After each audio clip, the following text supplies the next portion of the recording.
Masejet Baba Batra Dafnunzain Amudalev 57a, 8 líneas de arriba para abajo.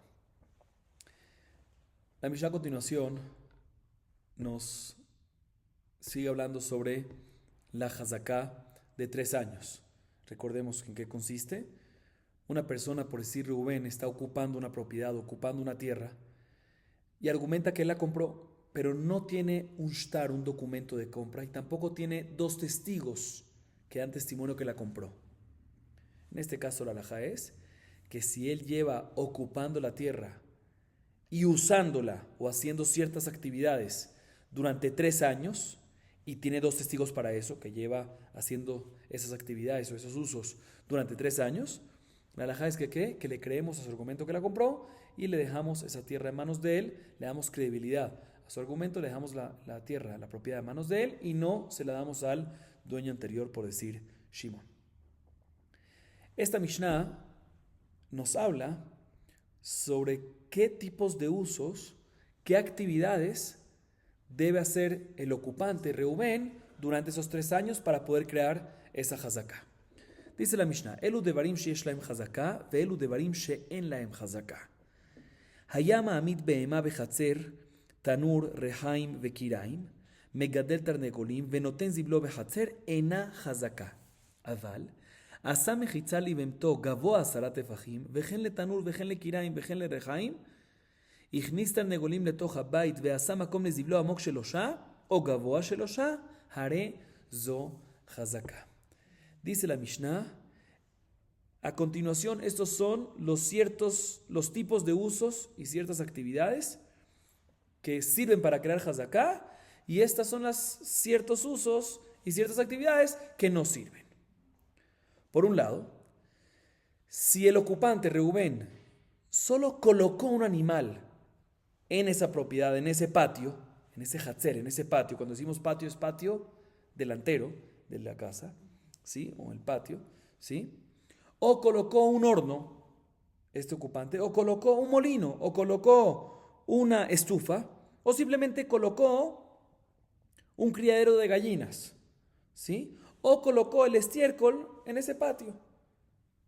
Esto no es hazaká. ¿Qué hizo básicamente? Aunque lo hizo durante 3 años, el horno estaba ahí, la estufa estaba ahí, el gallinero estaba ahí, y nada más colocó algo ahí. Eso es algo temporal, se pone, se quita, no hizo ninguna construcción fija, ¿sí? Y por lo tanto, no, aunque lo ocupó de esta manera durante 3 años, no crea hazaká. Por otro lado, si el ocupante vino e hizo en ese patio una pared para el animal, con una altura de 10 tefajim, o una pared para el horno, o para el molino, o para la estufa, o metió, que ya construyó algo fijo, o, escuchen esto no es fijo, pero metió un criadero de gallinas, no a un patio, sino a la casa, que eso ya es demasiado, ¿sí? O el estiércol lo puso en el patio, pero no en el patio, hizo un hueco, como una fosa, ¿sí? Y lo metió ahí, que construyó básicamente, tiene paredes, 3 tefajim, pero tiene paredes. O hacia arriba, ¿sí? También tiene 3 tefajim de altura. En todos estos casos, últimos casos, sí es hazaká. ¿Por qué? Porque es algo fijo, es algo más fijo, más importante. O en el caso de las gallinas, criadero en la casa, eso ya es demasiado, ¿sí? La persona es mucho más particular, se molesta mucho más si le meten gallinas en la casa que en el patio. Entonces en estos casos sí es hazaká. Así nos dice la Mishnah. Y la Gemara de inmediato pregunta, Maishna Reisha o Maishna Seifa. ¿Cuál es la diferencia entre los primeros casos y los segundos casos? O sea, la diferencia está clara, pero ¿por qué hay diferencia? ¿Sí? Todo el concepto de hazaká, ¿cuál es? Como ya hemos visto anteriormente varias veces, el hecho que el ocupante lleva usándolo 3 años, ¿sí? Y el dueño original no protestó, significa que no le molesta. Entonces es importante que el ocupante haga ciertos usos que normalmente le molestaría al dueño si es que no se lo compró, ¿sí? Pero las primeras acciones que mencionamos en la primera parte de la Mishnah, seguro le molesta al dueño si no la compró, ¿sí? Si no la compró, seguro que a un dueño le molesta que le pongan en su propiedad un horno, una estufa, aunque no construyan, lo pongan, o un gallinero en el patio, claro que le molesta. Entonces, si no protestó es porque la vendió, entonces debería ser también hazaká, porque no es hazaká. Responde la Gemara Amar Ula. Kol sheilu benichse ager kana, benichse javero kana. Kol sheilu benichse ager lo kana, benichse javero lo kana. Dice la Gemara, te voy a decir. Dice Ula, te voy a decir cómo es la regla. La regla es la misma hazaká, el mismo acto, la misma acción que se necesita para hacer hazaká en Kinyan hazaká. Hablamos de otro tipo de hazaká que no es de 3 años, sino de adquirir una tierra, que es cuando es de Fker, de un ger que falleció sin familiares y uno quiere hacer un Kinyan hazaká. Esas acciones que sirven, esas son las mismas acciones que se necesitan hacer en un ocupante, pero ¿durante qué? 3 años. O sea, a pesar que son tipos de hazakot diferentes, uno apenas lo haces, adquieres, y otro tienes que hacer durante 3 años. Pero en un punto sí es igual que tiene que ser ¿qué? Lo que sirve aquí, sirve acá. Y lo que no sirve acá, no sirve allá. ¿Sí? O sea que Ula básicamente opina que la lógica que hay detrás es que normalmente en Kinyan Hazaká que sirve Nixeaker, cuando uno hace una acción que cambia algo en la propiedad. Si haces una pared, no colocas algo y nada más aumentas algo. Cambias algo fijo. ¿Sí? O sea que Ula básicamente opina que a pesar que al dueño le puede molestar que le pongan un horno, que le coloquen un horno en su propiedad, pero no molesta tanto o no molesta lo suficiente cuando le construyen una pared, ¿sí? Como los segundos casos. Y por eso, en el primer caso, ¿por qué no protestó durante 3 años? Porque no molesta tanto. Por eso no es hazaká, a diferencia de los segundos casos que sí. Así opina Ula. Pero de todas maneras, Ula que dice, la regla es muy sencilla. Lo que sirve para Kinyan hazaká sirve también para hazaká. Las acciones que sirven para Kinyan hazaká, que son cambios físicos, construcciones, cosas fijas en la tierra, eso también sirve. Esas mismas acciones son las que sirven para crear hazaká durante 3 años. Ese tiene que ser el mismo uso, la misma actividad. Bien, la Gemara dice, no me cuadra, Matkila Rashashat, Ukralahu, Varenir de Benichsea Ger Kana, Benichsea Javero lo Kana, Varajilat Perot de Benichsea Javero Kana, Benichsea Ger lo Kana. Pregunta Rashashat a Ula, no me cuadra que esta sea la regla. ¿Por qué? Porque el acto de arar, la actividad de arar, el uso de arar una tierra, ¿en Ixea Ger sirve para adquirir la tierra o no? Sirve. Cuando uno ara, sirve. Hace un surco, sirve. ¿Sí? Y por otro lado, una persona que ara la tierra durante 3 años para crear hazaká de 3 años no sirve, ¿sí? Como ya hemos visto anteriormente, página 36b, ¿sí? Que eso no es hazaká hasta que plante, ¿sí? Hasta que plante, hasta que siembre. Ya vimos eso antes, pero vemos de que no es simétrico. Y también vemos al revés.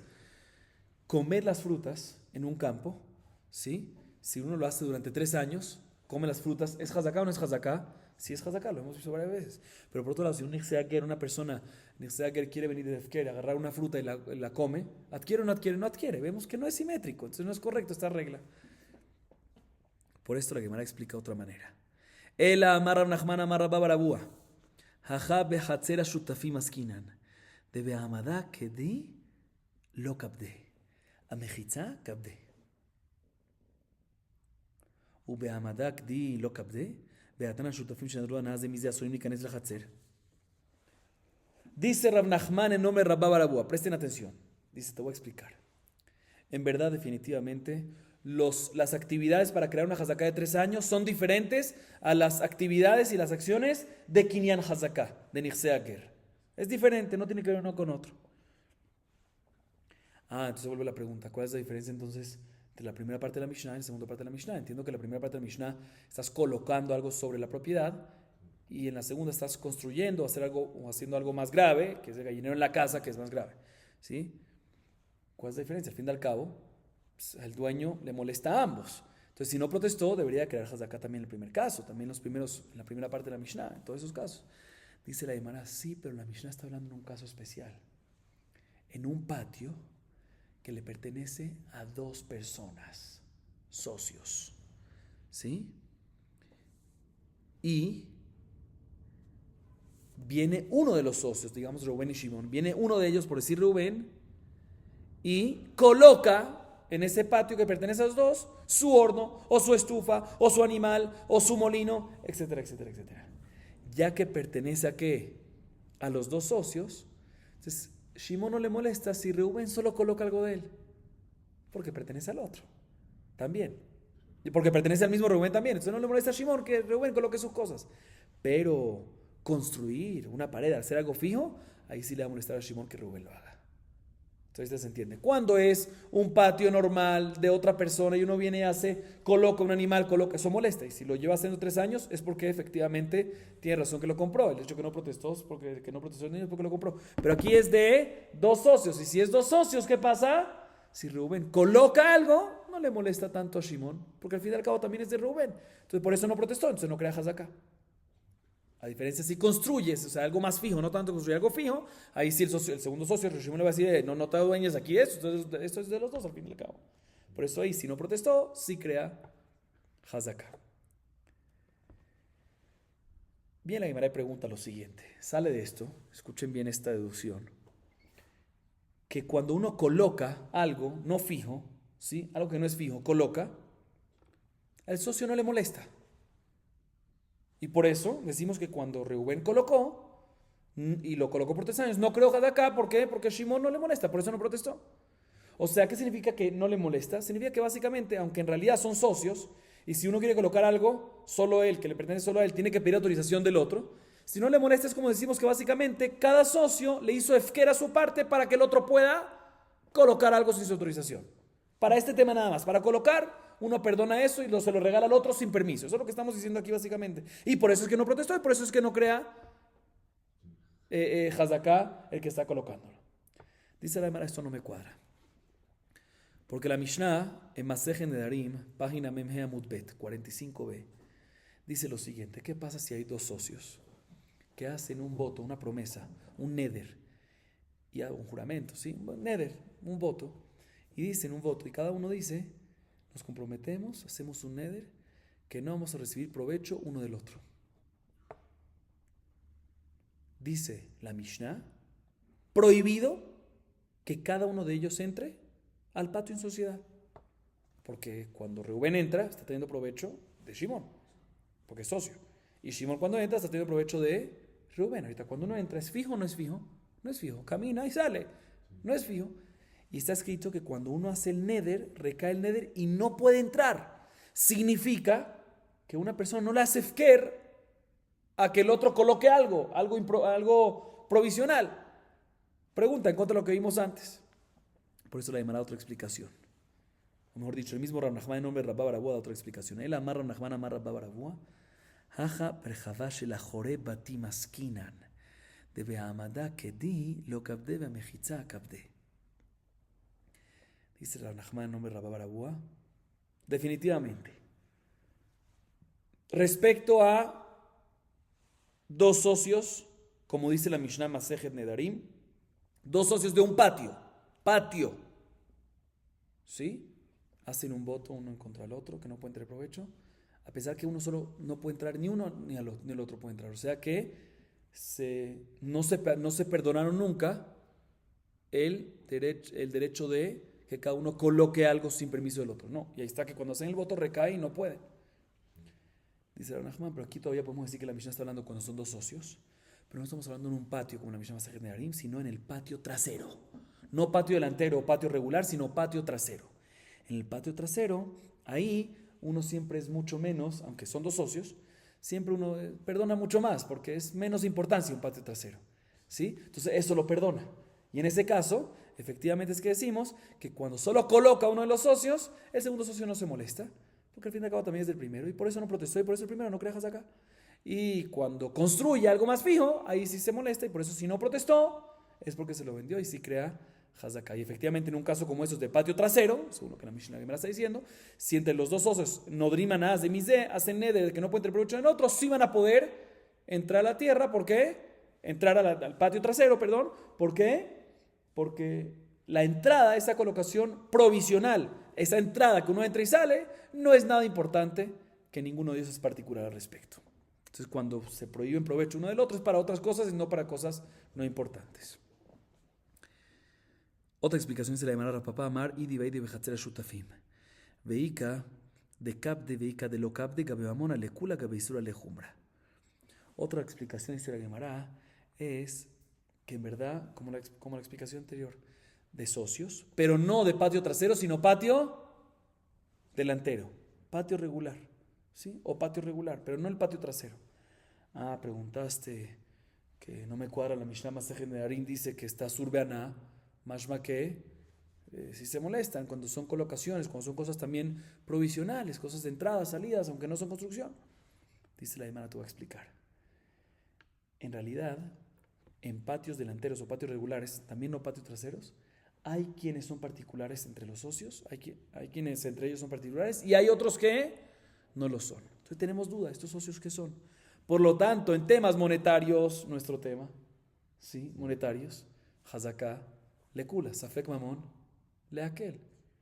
Y en temas de Nedarim, que es Isur, Safek Isur, Lejombra. Eso es lo que es. Próxima explicación, Rabina Amar Leolam lo Kapdi, Vea Mani, Rabbi Eliezer Hidetan, Rabbi Eliezer Omer, Afilu Vitur, Asur Bemudar Hanaa. Otra explicación dice la Gemara, que en verdad podemos decir, escuchen bien esto, podemos decir que en verdad, entre dos socios también en patio delantero, no se molestan en absoluto, no son particulares. De que uno venga y coloque, cuando coloque algo, cuando no es algo fijo, no hay ningún problema. Esa es la explicación de nuestra Mishnah. ¿Qué vamos a hacer con la Mishnah Masechet Nedarim que dice cuando hacen neder, recae el neder? Más que si eran particulares en eso, porque si no, ¿por qué va a recaer el neder? Dice la Gemara, no, esa Mishnah, el autor de esa Mishnah es Rabbi Eliezer. ¿Qué Rabbi Eliezer opina? Rabbi Eliezer opina en la Baraitá, Vitur Asur Bemudar Hanaa. ¿Qué significa esto? Que inclusive que cuando hay cosas que las personas no son particulares en ellas, entre dos socios, no son particulares en ella, se perdonan, se acceden, no mafkirim, te lo permito respecto a este tema y te lo permito también de regreso respecto a este tema, hay vitur. Aún así, cuando uno viene y hace un neder de que no puede tener provecho, no puede tener provecho también, inclusive así. ¿Sí? Se dice la Gemara, ese es el autor de esta Mishnah, por eso Rabbi Eliezer dice que recae el neder, a pesar que puede ser que los socios no son particulares en temas de colocación y no construcción, no cosas fijas. ¿Sí? Es una opinión especial.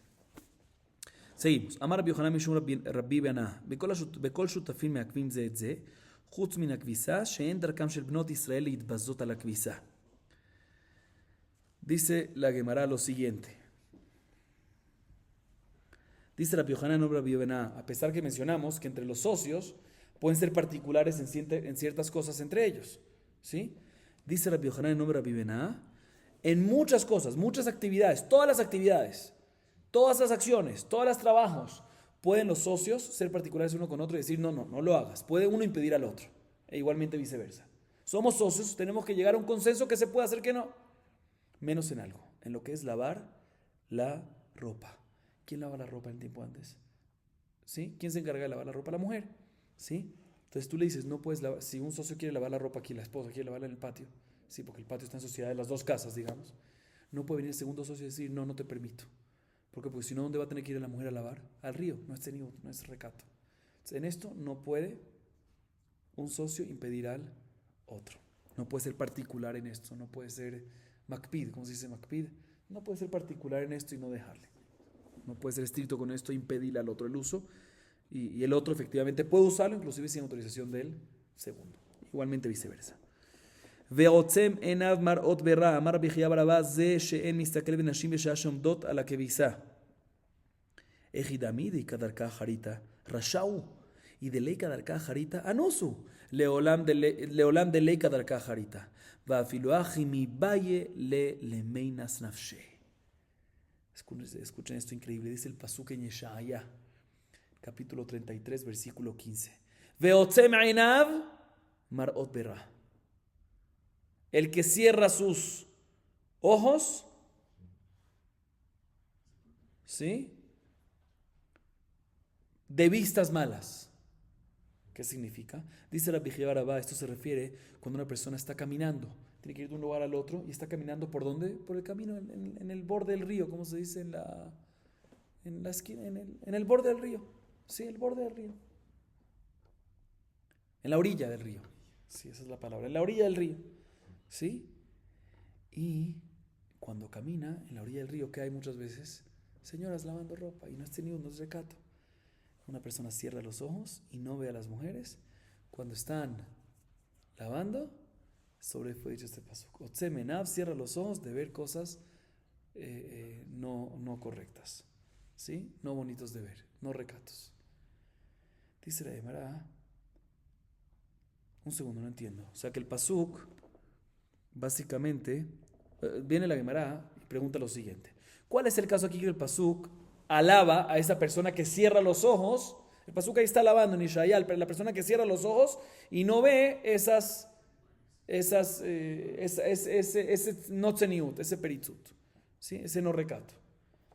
No, así alaba el pasuk. Y él me pregunta, ¿cuál es el caso? Si el caso en el pasuk es que había un segundo camino por ir y él fue por la orilla y cerró los ojos, es un rasha. Aunque cerró los ojos, ¿por qué te vas por allá? Ve por el segundo camino que está un poquito más alejado. ¿Para qué tienes que entrar en esa situación? Eres un rasha. A pesar que al final no viste nada, eres un rasha, no eres ningún tzaddik, ni nada para alabar. ¿Qué vas a decir? No, no hay otro camino para esta persona y tiene que pasar por ahí. Dice la hermana, si tiene que pasar por ahí, ¿sí? Entonces, ¿por qué lo alabas demostrando que si no lo hizo, es malo? Es fuerza mayor. El único camino que tiene para llegar es por ahí. Si vio, aunque al final vio, no puedes no alabarlo, misken. Fue fuerza mayor. Y la Torah siempre exenta a la persona de fuerza mayor. Responde la Gemara, no, definitivamente no hay otro camino. ¿Sí? Pero, aún así, aunque no hay otro camino, y pasó por ahí, si él hubiese visto, no es rasha, no es malvado. ¿Por qué? Anus, fuerza mayor, está exento. Pero, aún así, él tendría que controlarse, controlar sus instintos, ¿sí? Y obligarse él mismo de ver para otro lado y no ver el no tzeniut, no ver lo que no está recatado. Y por lo tanto, si lo logró y cerró los ojos, es un hasid, se merece la alabanza. Eso es lo que se refiere el pasuk. Seguimos. Bae mine Rabbi Yohanan me Rabbi Benah, haluk she talmid chacham keitzad, kol she'en besaro nira mitachtav. טלית של תלמיד חכם כיצד? כל שאין חלוקו נראה מתחתיו טפח. שולחן של תלמיד חכם כיצד? שני של אישי גדיל ושליש גלאי, ועליו קערות וירק, וטבעתו מבחוץ. והתניא טבעתו מבפנים, לא קשה דליקה ינוקה דליקה ינוקה, והבאתם הווה דליקה ינוקה, ולא קשה דליקה שמה והדליקה שמה. והבאתם הווה דליקה שמה, ולא קשה ביממה הבלליה. ושלם הארץ, דומה למדורה וגדרות מקיפות אותה. מיטה של תלמיד חכם כיצד? כל שאין תחתיה אלא סנדלים, בימות החמה ומנהליים בימות הגשמים. ושלם הארץ דומה לאוצר פלוס. La Gemara, ya que mencionamos a Rabbi Benah, ¿sí? La Gemara trae otra cosa que dijo Rabbi Benah, ¿sí? Si mencionamos antes que Rabbi Yohanan dijo el nombre de Rabbi Benah, que entre socios se pueden impedir varias actividades, pero una no se puede impedir. ¿Cuál? Que una mujer, la esposa de uno de ellos, lave, ¿sí? Para que no tenga que ir al río, que no esté nigot. La Gemara trae otra cosa que dijo Rabbi Benah. Le preguntó Rabbi Yohanan a Rabbi Benah varias preguntas. ¿Cómo son los actos en diferentes cosas? La actuación, la conducta del Talmid Jajam, de un erudito de la Torah. La primera pregunta es el haluk, la túnica, lo que va encima de todo, del Talmid Jajam. ¿Cómo es? ¿Cómo tiene que verse? Dice la Gemara, tiene que verse hasta el final del piso. Tiene que cubrir hasta el pie, para que sea tzeniut. Así es del Talmid Jajam. Le pregunta, ¿y cómo es el talit? ¿Sí? La túnica es la que va de arriba hacia abajo, ¿sí? Entonces tiene que ir hacia abajo, no dejar los pies descubiertos, sino el erudito de la Torah lo tiene cubierto completamente, hasta abajo, que toca el piso casi, ¿sí? Así le respondió Rabbi Benah. Le sigo preguntando a Rabbi Yohanan, ¿y cómo es el manto exterior? ¿Sí? La parte superior exterior del cuerpo. ¿Cómo tiene que ser? ¿Qué tanto tiene que cubrir? Le respondió, tiene que cubrir que no se vea la parte interna, el manto interno. Que no es tzeniut, que se vea, aunque no se va a ver la piel, pero que no se vea también la ropa interior, ya vemos así, ¿sí? Lo que está pegado al cuerpo, ¿sí? Tiene que ser que no se vea, corrijo, tiene que ser suficiente larga, que no se vea, que esté cubierto la ropa de abajo por un tefaj más, ¿sí? Un puño adicional, ¿sí? Próxima pregunta, ¿cómo se ve la mesa de un Talmid Jajam? ¿Cómo un Talmid Jajam come? ¿Cómo come un Talmid Jajam? ¿Cómo funciona? Le dice Rabbi Benah, te voy a explicar. El tiempo de antes comían cada uno en su mesa. Sí, es importante entrar en esa realidad. Cada uno tenía su mesa. ¿Sí? Entonces la comían, acaban de comer, la colgaban después. ¿Sí? Como movible. Entonces, ¿cómo funciona como movible? ¿Sí? Entonces, ¿cómo funciona esa mesa? Escuchen bien, se colocaba, le dice Rabbi Bená, un mantel que cubría 2/3 de la mesa. O sea, uno estaba sentado aquí, 2/3 pegado a la persona donde estaba sentado, estaba cubierto con un mantel. Y el tercer tercio, o sea, la parte externa a él, o sea, la parte más lejana a él, estaba sin qué, sin mantel. ¿Y por qué? En ese tercio descubierto, llamémoslo así, ¿sí? Ahí se colocaban las ollas, o mejor dicho, los bowls con la comida. O sea, a veces se caía ahí la comida. Se ensuciaba la mesa, no se ensuciaba el mantel, se podía limpiar. Y en el mantel, 2/3, ahí comía el pan y se colocaba el pan que no ensuciaba. De esa manera también jajam. Y sigue diciendo, las mesas, como dije, eran individuales y cuando acababa de comer se colgaban. Había un anillo, ¿sí? Como una argolla, en una parte de la mesa, que con eso se colgaba la mesa en la pared para que no agarre espacio. ¿Dónde estaba ese anillo?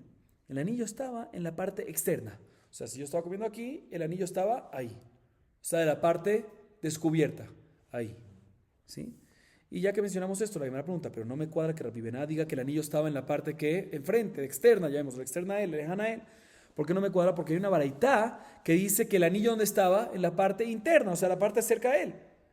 Y la Gemara da 3 respuestas al respecto. La primera es que no es pregunta por qué, porque Rabbi Bená, que dice que el anillo estaba externo, el más lejano de él, está hablando cuando hay, entre los que comían, hay niños pequeños, ¿sí? Y por lo tanto, si uno pone un niño pequeño de este lado y juega con el anillo, pues puede jugar con la mesa, con la argolla, juega con la mesa y la tumba. Por eso se ponía la argolla ¿en dónde? Del otro lado, para que el niño pequeño no juegue con eso y no tumbe todo lo que haya. Y la baraitá no está hablando en un caso que no hay niño, ¿sí? Y por lo tanto, ya que no hay niño, no tenemos que sospechar que de este lado si la ponemos se tumba. Entonces, ¿por qué la ponemos de este lado en la parte interna no externa? Porque está el mesonero, el mesero, que camina y se puede topar con el anillo si lo pones allá atrás, ¿sí? Entonces, por eso se pone en la parte interna y como no hay niños pequeños, no lo van a botar.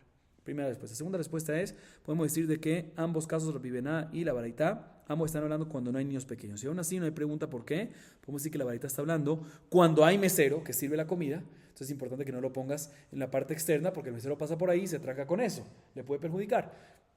Por eso la pone en el lugar interno. Y Rabbi Bená te está hablando cuando se coloca en el lado externo, cuando no hay mesero. Entonces no hay ningún problema poner en el lado externo para que uno mismo que está comiendo no se vaya a perjudicar con eso.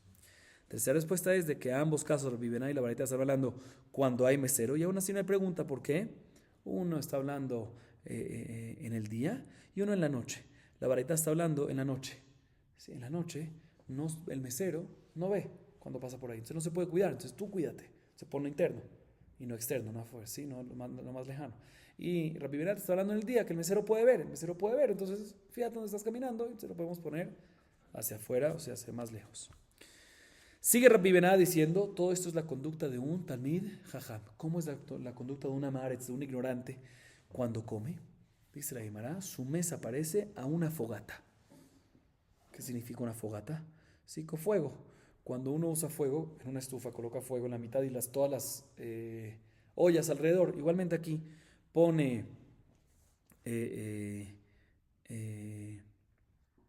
tiene un mantel encima de toda la...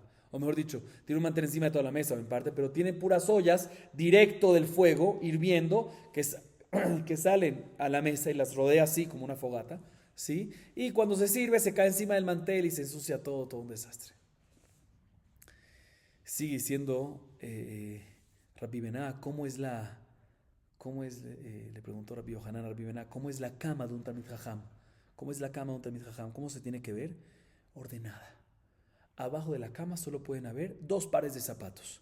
Zapatos cerrados, duros, de cuero duro, de piel dura, para el verano, ¿sí? Y sandalias o zapatos suavecitos para el invierno que hace frío. Eso es todo lo que tiene que haber abajo. Y la un ignorante, ¿cómo se ve? Parece un mahzán. ¿Qué es un mahzán? Un depósito lleno de todo. Hay utensilios, hay ollas, hay comida, hay lo que tú no quieras hay ahí. ¿Sí? Esa es la diferencia. Baruch Adonai Leolam. Amén ve amén.